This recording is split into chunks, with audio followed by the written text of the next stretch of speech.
Let's go.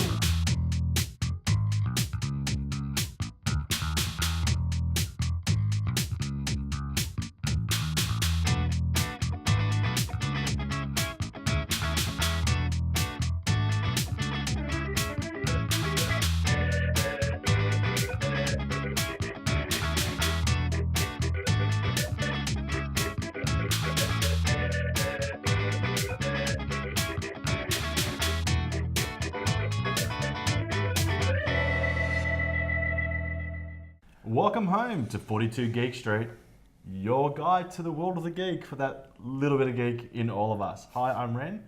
That's Mike. Howdy. Oh, thanks, mate. On today's show, we're going to visit the Whovian Parade. I was fortunate enough to hang out there and get to talk to a few people with Lauren Hardine. Who are you? A Whovian? Obviously. This is why I have no singing career. Well, it's funny you mentioned the singing career, but we'll talk about that later in the season. Now, Lauren is our newest, one of our newer members as well. On the new crew. Yep. It's about Carly last week, Yep. and Nick. And we got Lauren Hardine this week. I just had a surname because we've got the other Lauren. Correct. So, so we've got all that, and also JF later on, our toy maker. But right now, I think we should check out the Whovian Parade. Hi guys, Lauren here. I'm down at the Melbourne Carlton Gardens. We're here for the Whovian Parade. We're going to have a little bit of a look around, see what's going on. I've seen some interesting characters about already, some that I've apparently already forgotten. We're going to start by talking to Sean, one of the co-organisers, and we're going to have a bit of an adventure through space, time and Melbourne.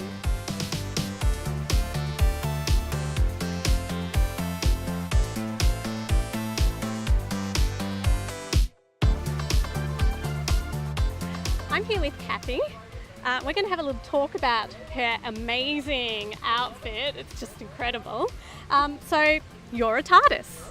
I am a TARDIS, yes. It's perhaps not the square box of a TARDIS that you'd expect. It's slightly more It's even humanoid. better. Yes. So did you make this yourself?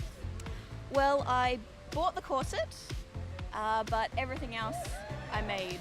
So skirts, I had actually made for a previous costume, a Queen of Hearts costume, and then I redid it to do the blue patches.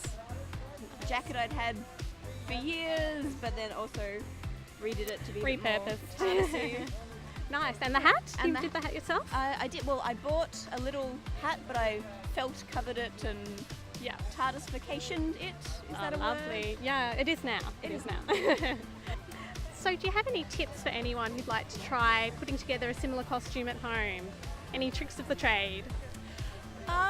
Mainly to allow enough time to really play with how the material sits and to get all your materials in, and then you just sort of, I do a lot of sketches of what I'm trying to do, and then you see if that works, and if not, you may have to re-sketch, but allowing time to play and enjoy the process is what definitely. I'd say. Awesome. Well, thank you so much for talking to us. Thank you. Have a wonderful time, and I'm sure you'll be greatly admired. Thanks a lot. Thanks. Hey guys, I'm here with Sean. Yay! Yay! Co-organiser of the Whovian Parade. So Sean, thanks for talking to us. Yeah, it's all right. So can you tell us a little bit about the Whovian Parade? Sort of been floating around Facebook for a while now. There's this lady, I think she's over in Britain, who had this idea of maybe trying to do a Doctor Who parade all around the world, or trying to do simultaneous. But I don't know if that's happening or if it's running, but I just don't think it could work. But I just sort of went, what if we did a Whovian parade, which is just sort of grab a whole bunch of people who like Doctor Who, invite them along to try and organise a start point at an end point, just go from A to B through the city of Melbourne. Yeah, good idea. So what your inspiration was this idea of Doctor Who parades around the world. I've been reading on the Facebook page for the event that a little thing about the pirate parade. Like, is there a little bit of pirate parade envy happening there? So no, it's just sort of like, you got to imagine like the pirate parade is the seeds, and the other Whovian parade that they made of it's like is rain. It sort of grows the seed, which makes the idea. Nice. It's a beautiful thought. So this is a family-friendly event, obviously. I've seen a few little Whovians running around. So yeah, we wanted to encourage it to be family friendly. So not only just adult Whovians come along, but people could bring along their children, their family, just everyone, as many people as possible could come to the event. Which we don't want to exclude anyone. We even say even if you're not a Whovian, come along. Definitely. I know the kids adore it, so that's great to see. So, do you have any other events like this planned for the future? Well, certainly one of the things at the end of this, I'm going to turn around to everyone here and say, who wants this thing to run next year? Yay! So, which I don't think they'll exactly say no. No. But we'll see if we can't run it again next year as well. That would be great. Well, thanks for talking to us. We'll have Sean's information up on our 42 Geek Street Facebook page at the end of the show if you want to look up some more about the event. And don't name the doctor. Thanks, Sean. It's all right. Mood dice for you at home. The dice that tells you what mood you're in. Whether you're feeling cool or If you're feeling hot. The dice, get it in stores while it's hot for sale. Get it before it goes cold. Ah, hello there. At X Club for Geeks, we'll show you what and what equals that. Hey Mike, I know we've got our spam that's ham in a can, but I don't know, I'm just not feeling it tonight. Not with this. It's missing something. It's just not classy. That's classy. That's ham in a glass. That's glam.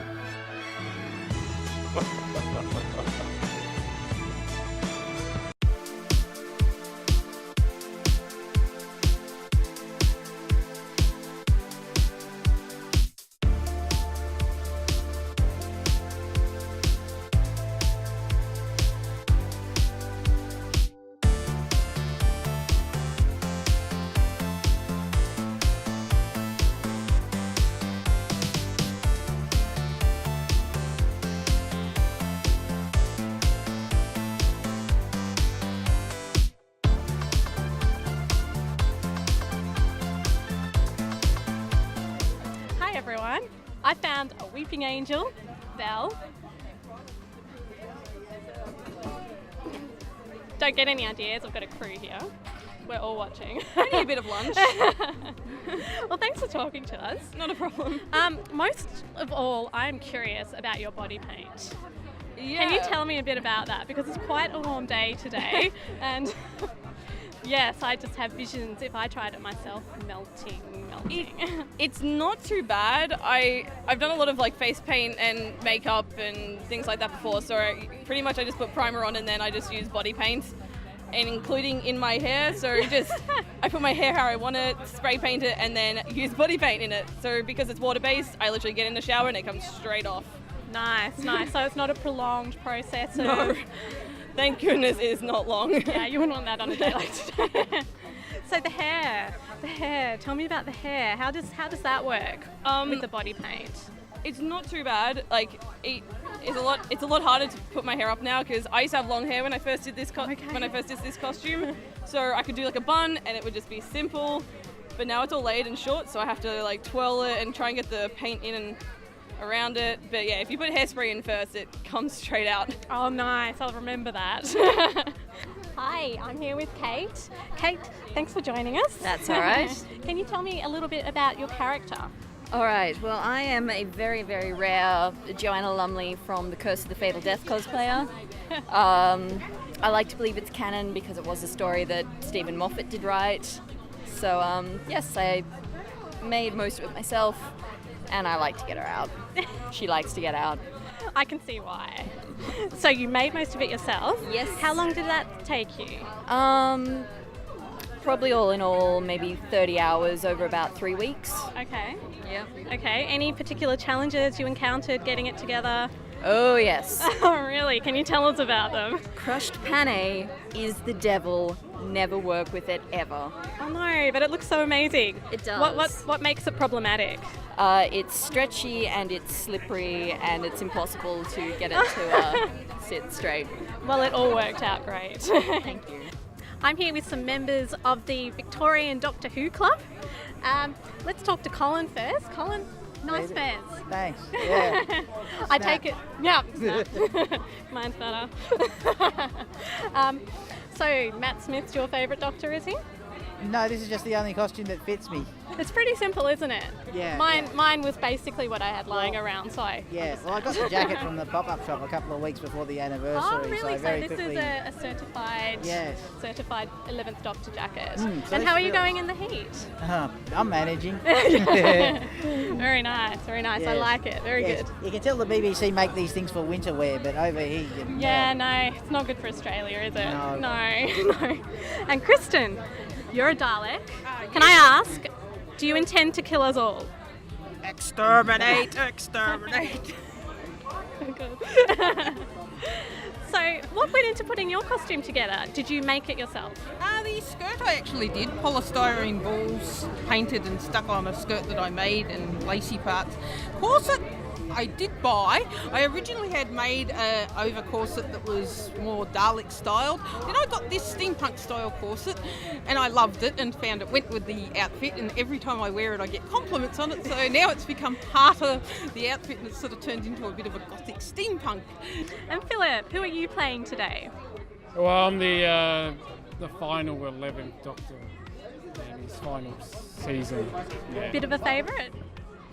Yes, I like, but I tend to go with the current Doctor that's on screen. The 12th, yeah. As the favourite. Hey guys, the parade is now on its return leg to the Carlton Gardens. We've had a great day. We've seen some fantastic costumes. We've talked to some amazing people. And for any Whovians who want to get involved next year, we're going to have our details up on our Facebook page at the end of the show. Thanks guys, back to the studio. Now that was a really fun day in the city. Yeah. It was kind of cool just watching everyone in their outfits, just amongst the city, just walking around. So that looked cool. And then it was also pretty cool just meeting them all. Like it's like all these different people from different areas all come together, wearing the same sort of theme, Doctor Who. Yeah, and going for a walk. Where was the time paradox? There was clearly one there. All of these doctors all at the same time. Yeah. Paradox was required. Paradox. Another paradox. Paradox. But their Time Lords, you ever watch Doctor Who, they do that kind of stuff. They're all over the place, and then there's a rip somewhere and something happens. There's always a rip. You know where else there is a rip? At beaches, which is why we need Whatcha Nath. Yeah.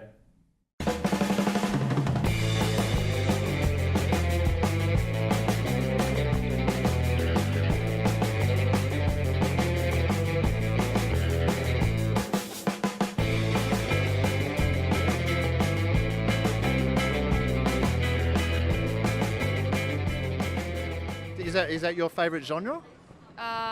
It's comedy, so So comedy's your favourite genre of film?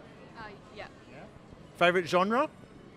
Um, Comedy, romance, action, yeah, comedy. comedy. Favourite genre? Horror. Horror. Tell me about horror. What's so good about horror? Like jumpy scenes. No, it didn't work. That's no horror at all. Yeah. Favourite genre? Genre movies Yeah. or action, adventure? movie? Yeah, for sure. Favourite superhero? Batman, Batman. Why Batman? because he has a cool logo. Has a cool logo. What about my Baywatch logo? Do you reckon that warrants me to be a superhero? Yeah, it's pretty cool. It's pretty cool. Baywatch. Do you know the show Baywatch? No, I don't know the show. Okay, excellent. You're missing out. Missing out, kids. Missing out. Favourite superhero? Superwoman.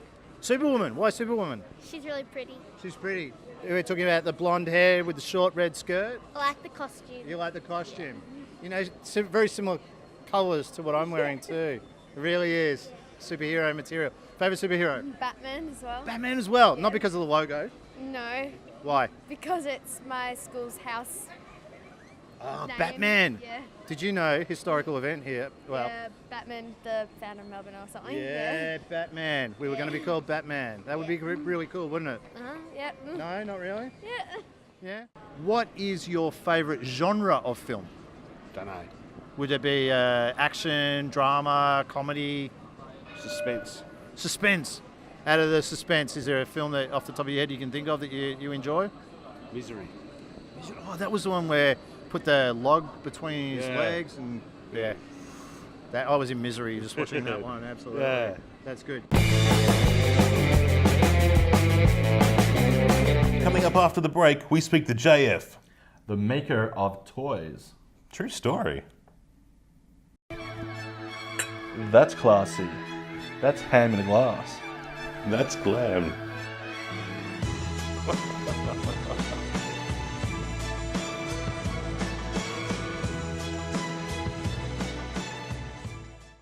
Car suction. With the power of science, if you need to get into a car without it slowing down, car suction.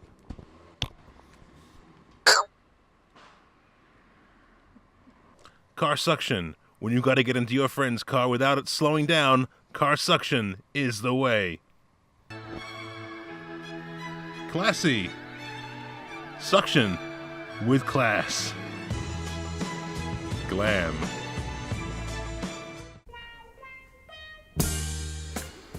Ah, hello there. Here at X Club for Geeks, we like to show you the U, the Y, the 1, the 2, the 3. At X Club for Geeks, we'll show you how it all lands together. Oh, wow. Doesn't this look classy? Glam. Welcome back from the break. Oh, thanks. No worries. And coming up now, we have JF, who is the man behind toys. Hey guys, it's Mike here, and we're talking with Mr. JF. JF, how you doing? Good. Thanks for coming out. Thanks for having us. And we've seen a lot of your work at Art Boy Gallery, which you guys would have seen in last season. And you'll always find a piece here by this man here. Usually something, we've got Krangs, there's been Turtle stuff, there's been Batman stuff. We've seen a lot of stuff. And today we're talking about that stuff.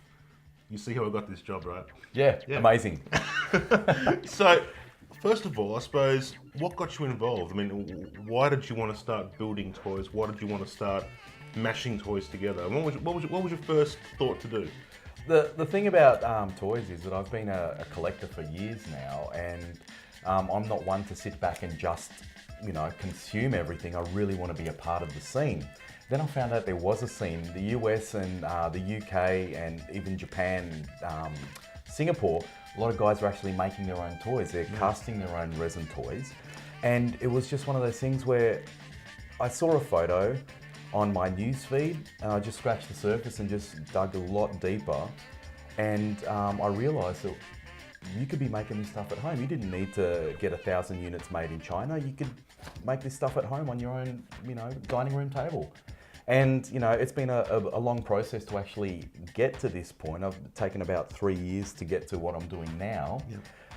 But I've got to tell you, I've enjoyed every moment of it, even the failures. It's just been a really great ride. Well, I mean, the learning process is just the most enjoyable part, I imagine. I mean, with myself, it's the, you sketch and, you learn different techniques, and that'll be the case here. I mean, once you kind of start building things, and especially from scratch. I mean, when it takes something like, say, for Krang for existence, that's good talking. For example, when putting the Krang together, how did that come about, and how did you go about it? I mean, you've got a mold system that you use, so I suppose talk about the process of building the mold itself. Okay, what you need is a master figure, so you basically need something to make a mold of. And the Krang that you mentioned is the first figure that I've actually made that was an original sculpt. I sculpted that from a ball of nothing and used polymer clay. Now, with that original piece, I embedded it in clay, I formed a mold box around it, and I poured liquid silicone into it. That hardens into a rubbery mold. And these are two-part molds, and so there is a process of flipping it over, taking the clay away, cleaning the figure up, and then pouring the second half of the mold. Yep. It is a process that takes a little while to actually perfect. and you do end up wasting, you know, a fair bit of product in the process. But once you actually do get it right and you create a figure, you crack the mold open and it works, there's no better feeling. I'm going to say, dance right there. Yeah, every time. And you know, when you're sitting there producing like 12 of these things in an evening, it's just a little victory every time you're able to create an awesome piece. What's the average time for it to actually be ready? I mean, you know, does it depend on the size of it and everything as well? It does. All the resins and silicons, different brands you get have different set times. Yep. I use a fairly quick setting silicon and a quick setting resin. I think this is a 10-minute resin. Yep. So basically from the time that you mix the two parts together and pour it into the mold, it takes about 10 minutes to become an actual piece. The silicons, I think, are 20-minute silicon, so you could basically have a mold ready within an hour. Wow. You could prototype a mold within an hour and be basically casting that afternoon. So, I mean, if you could feasibly come up with a toy idea in the morning, cast it in the middle of the day, and by the evening, you will have copies of that toy. Wow. I mean, that is awesome. You can get 24-hour silicon, you can get 10-hour resin, but I like to work with the quick stuff because I don't have a lot of time to spend, you know, doing this sort of stuff. And so when I do it, I'd like to, you know, produce what I would do quickly, and then I can move on to paint and, you know, putting them together and whatnot. So, I mean, I think most people will know I'm a big Turtles fan, so I'm sticking with Krang all the way at this point. When it came to the idea of Krang, I mean, was it down to the point where I just really wanted to make Krang? You draw the idea of how he was going to look before you sculpted him, or was it more you started sculpting and he kind of came to life through that? I'll tell you the real story behind it is I really wanted the 11-inch Krang from the 80s turtle line. I really wanted one and I couldn't find one for a half-decent price. They were all at least $70 online. It's just sort of money I don't have to, you know, piss away. So I basically, I thought I need Krang in my life right now, and I'm an artist, I'm a maker, so I'm going to make something. I'm going to use all the ideas and the skills I've figured out up to this point to try and do this. Yeah. And you know, lo and behold, it worked. First try, it took me about a week and a half to actually sculpt it, and it worked really well. And I'm really happy with the outcome. And so it was just one of those things where I needed something so badly that I actually forced it into existence instead of actually going out and spending money on it. And can you just grab it out of the mold? Sure. And I just turn it towards camera. I'm loving the actual the text that you've got. The Krang font. Was that just you wrote it? No, basically I just flattened out a little bit of clay and just cut the letters out and then just I love it. Stuck them on there. It just looks great. I mean, the simple things really, you know, but this, I think it's turned out really well. Before we go, is there anything you can share with us? Like, you know, what's next? What's coming up? Oh, I'm prototyping a new idea. I'm probably going to start it this afternoon. I don't want to say too much about it because it has the high probability of failure, but learning. That said, failure is not something I'm scared of. Doing this sort of stuff is inviting failure. You're courting failure every time you do it. And if you're going to try and, you know, invest the money and the time to actually create something and try to do it, you have to be aware and almost, you know, accepting of the fact that you will fail. There's no two ways about it. But the next time you do it will be a little bit better. So, new project I'm doing, I don't want to say too much about it just in case it doesn't come to fruition. But that said, any sort of creation, I'm more excited to hear of anybody doing anything that's out of the ordinary, that's creating something, because it means that you've had to sit down, you've had to mess it up a few times, and this is where you're at. And that's always a much better story than, you know, doing nothing. Yeah, no, exactly. Well, thank you again for having us in, and we're going to go check out a lot more of your models and, you know, see what else you've done. Have a look at the collection as well. We will. Oh, no, I'm not going to do that. Never. No. All right, well, thanks again, and we'll see you around. Thank you so much. Thanks for coming out. Cool. And we're back to the studio.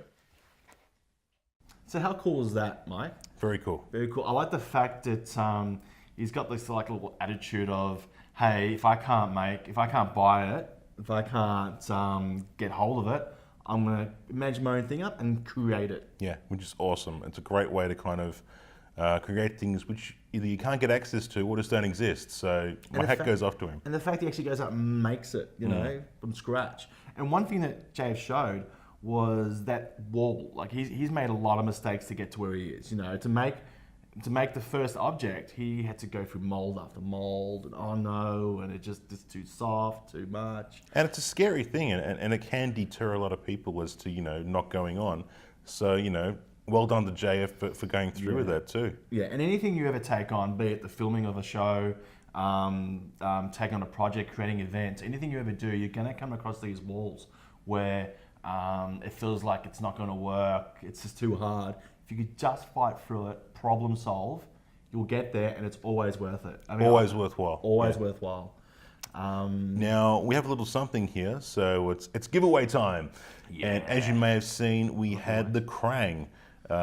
So here he is. It's a lovely little, it's a variation. It's a one of a kind in this color. So if you would like to own this Krang, then jump onto the Facebook page and follow the instructions on there. And be sure to say hi while you're there as well. And if you haven't liked it, then like it. Love it. Share. Share it. And if there's a love button, hit it, but there's only likes, so just like us. Yeah, just like. We're happy with like. Like is fine. We're ready. We're happy for that stage of the relationship right now to be just a like. But yeah. we were hoping to develop it later. Develop the love. Yeah. Into love, anyway. Yeah. Well, that concludes us for this show. Something we forgot to mention last episode, so it's up to you if you stay to the end to watch it, but we may be having some silly stuff occasionally at the end of the credits. Oh, there's plenty of it. Lots of silly plenty stuff. of it. So yeah, keep an eye out for that and have a bit of a laugh at the end. And we'll see you all next episode. You betcha. Bye-bye. Bye-bye.